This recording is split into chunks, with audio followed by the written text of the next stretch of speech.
Good morning and welcome to the thought for the day for Tuesday, the 10th of May. The reading today is Psalm 139. You have searched me, Lord, and you know me. You know when I sit and when I rise. You perceive my thoughts from afar. You discern my going out and my lying down. You are familiar with all my ways. Before a word is on my tongue, you, Lord, know it completely. You hem me in behind and before, and you lay your hand upon me.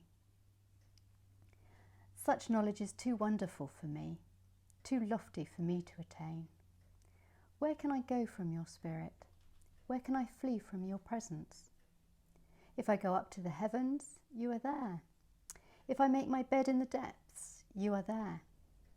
If I rise on the wings of the dawn, if I settle on the far side of the sea, even there your hand will guide me.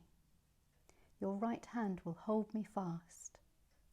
If I say, surely the darkness will hide me, and the light become night around me, even the darkness will not be dark to you. The night will shine like the day, for darkness is as light to you. For you created my inmost being. You knit me together in my mother's womb. I praise you because I am fearfully and wonderfully made. Your works are wonderful. I know that full well. My frame was not hidden from you when I was made in the secret place, when I was woven together in the depths of the earth. Your eyes saw my unformed body. All the days ordained for me were written in your book, before one of them came to be. How precious to me are your thoughts, God. How vast is the sum of them. Were I to count them, they would outnumber the grains of sand. When I awake, I am still with you. If only you, God, would slay the wicked. Away from me, you who are bloodthirsty. They speak of you with evil intent. Your adversaries misuse your name.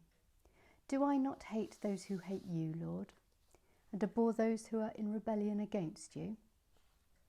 I have nothing but hatred for them. I count my enemies. Search me, God, and know my heart.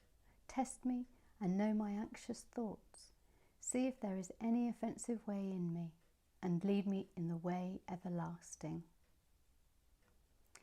I love this psalm. There are so many well-known, meaningful verses.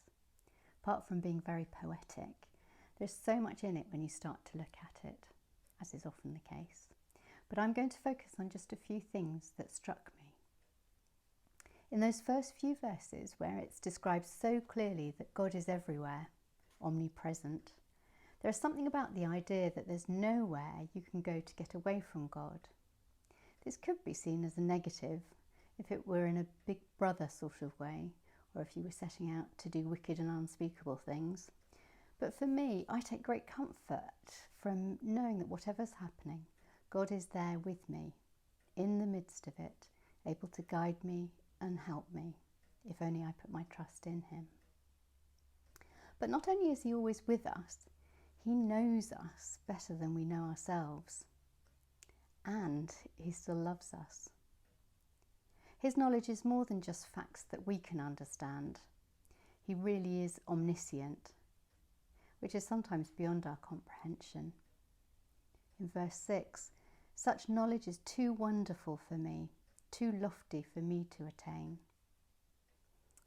And in verse 4, it's before a word is on my tongue.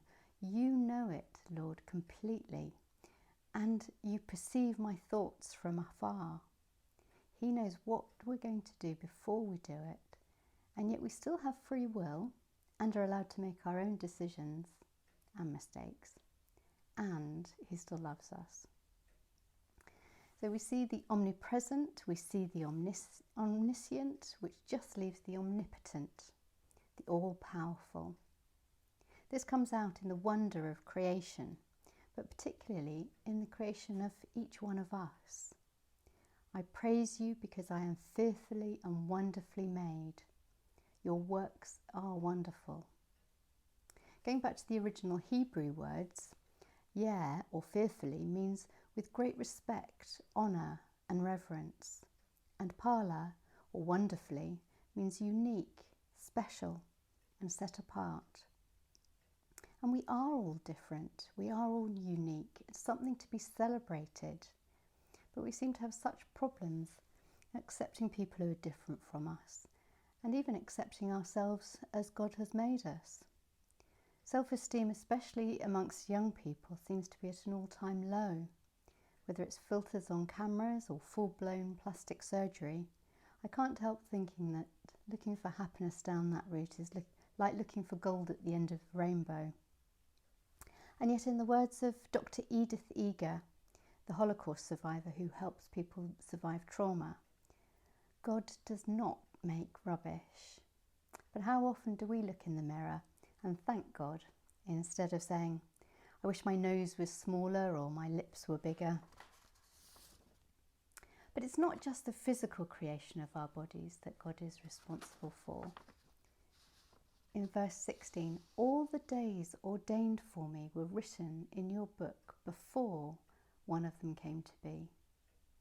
So if all the days ordained for me were all part of God's plan before I was born, but I still have free will, He knows what I'm going to decide to do before I do. I know that it is all part of God's plan, that everything happens for a reason and in God's timing. This is sometimes difficult to accept, but I do find great comfort in that. We're not in control. Our job is to listen and try to understand what God is telling us. Like David says in the psalm, if only there were no wicked and evil people, if only nothing ever bad happened to us, we'd be okay. But of course, life is not like that.